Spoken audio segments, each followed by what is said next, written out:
Hello everybody and welcome to MHTV's AdoptIN Marblehead. I'm Jess Burton, that's Michelle Harlan, and we're down here at the Marblehead Animal Shelter as usual. But we do have a special treat for you today because we have a bunny to showcase today. And his name is Sir Hopper, and he is very sweet, very docile. And Michelle, tell me what you know about Sir Hopper. Yeah, so Sir Hopper must have been surrendered to us because he is very affectionate, loves people, loves to be pet. He's very chill and he's very laid back.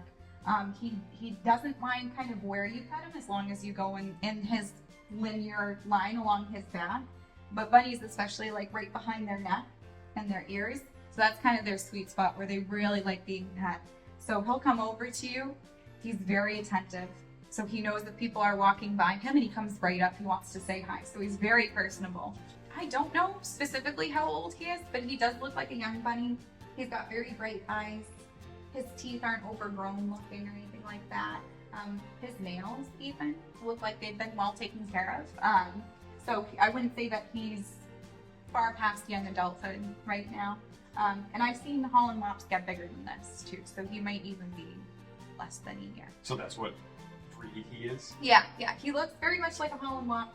Funny enough, the breed's like ideal shape is to be basketball shaped. So that's what they look like for this type of breed of bunny. They have the ears that rather than pointing straight up, they kind of come out to the side. And he won't get much bigger than this, but he might get a little beefier than this. So he might kind of start to fill out that basketball shape. So.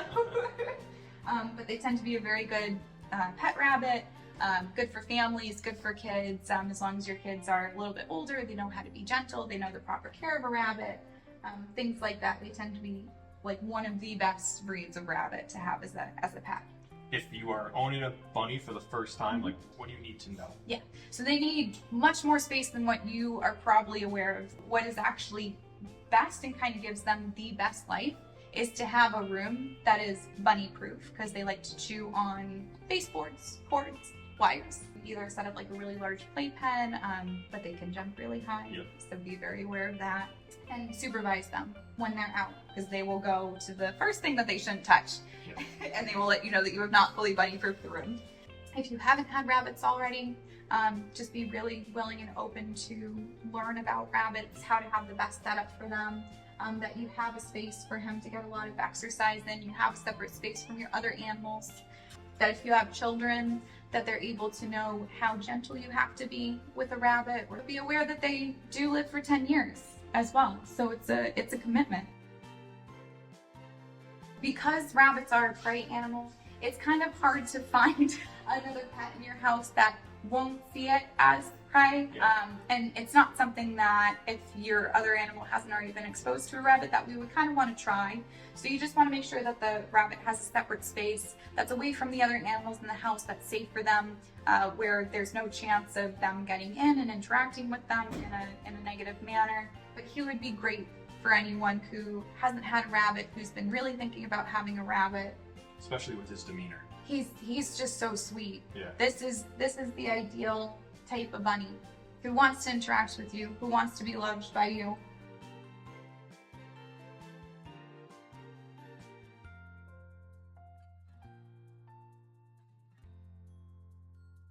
They're very expressive animals. Yeah.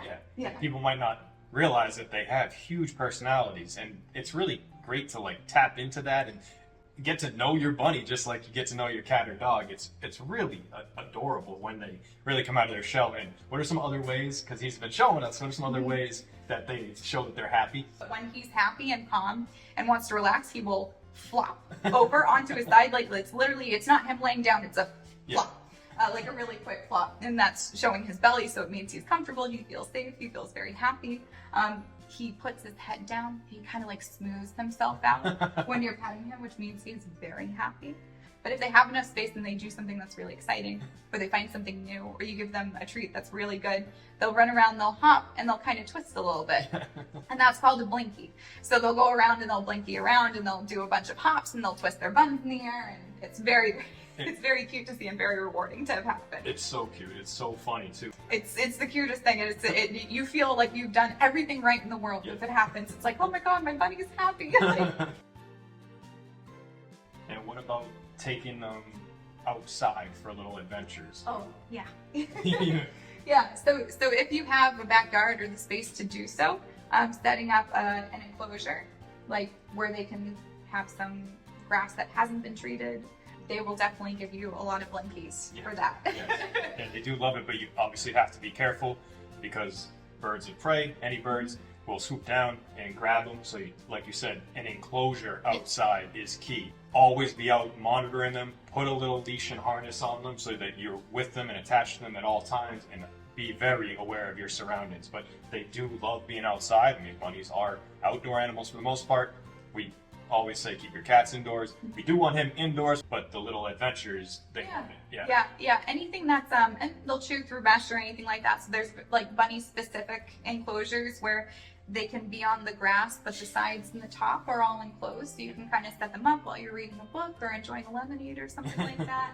And he can be enjoying it. Just make sure they get protection from the sun as well if it's a really hot day. But there's plenty of online facts and different things that you can look up as to how to have your bunny safely outside.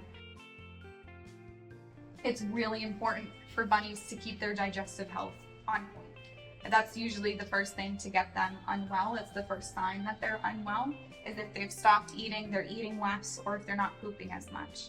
And that's the sign that you have to take them into the vet because things can go downhill very quickly. They have a very sensitive system. They should always have fresh hay. That they can eat all day. They should be eating all day. That's what keeps everything going.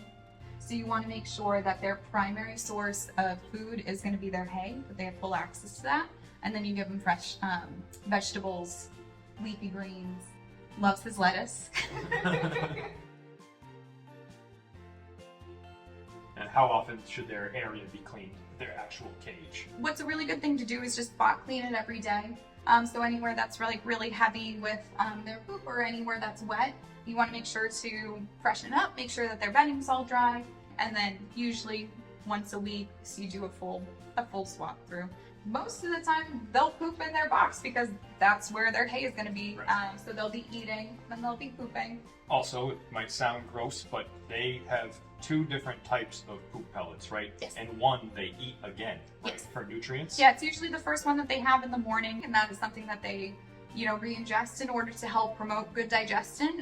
For bunnies, cannot stress enough, their digestive health is their full body health. So it's really important for them. So if you notice that they have a very weird looking poop, that's not just a simple round pellet, that could be a sign that something's not good with them. So just call the vet and let them know. Same vet as a dog and cat? Actually, no. Okay. Surprisingly, they're considered an exotic animal. Okay. So some of the vets that take care of cats and dogs will also take care of rabbits, but you have to call ahead and make sure because they have to have specific training to take care of rabbits and bunnies.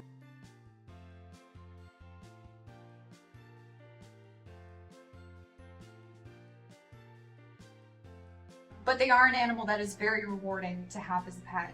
They can be very affectionate. It's very lovely to interact with them. They'll play with you. Sometimes they'll toss things. So if you put something in front of them, they'll toss it.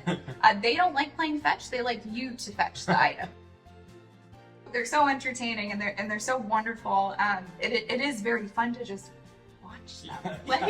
It's like, what are they going to do next? Are they going to hop up on the couch? Will they hop up on the bed? Is it too high? Are they going to figure it out? Or, what's going to happen here? So they're so inquisitive and they're so curious and they're so engaging with you. It's wonderful.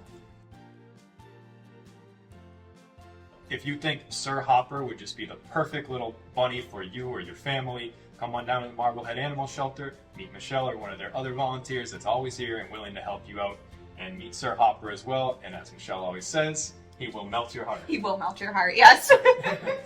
Thank you for watching this week's AdoptIN Marblehead. I'm Jess Burton, that's Michelle, and that's Sir Hopper. We'll see you soon.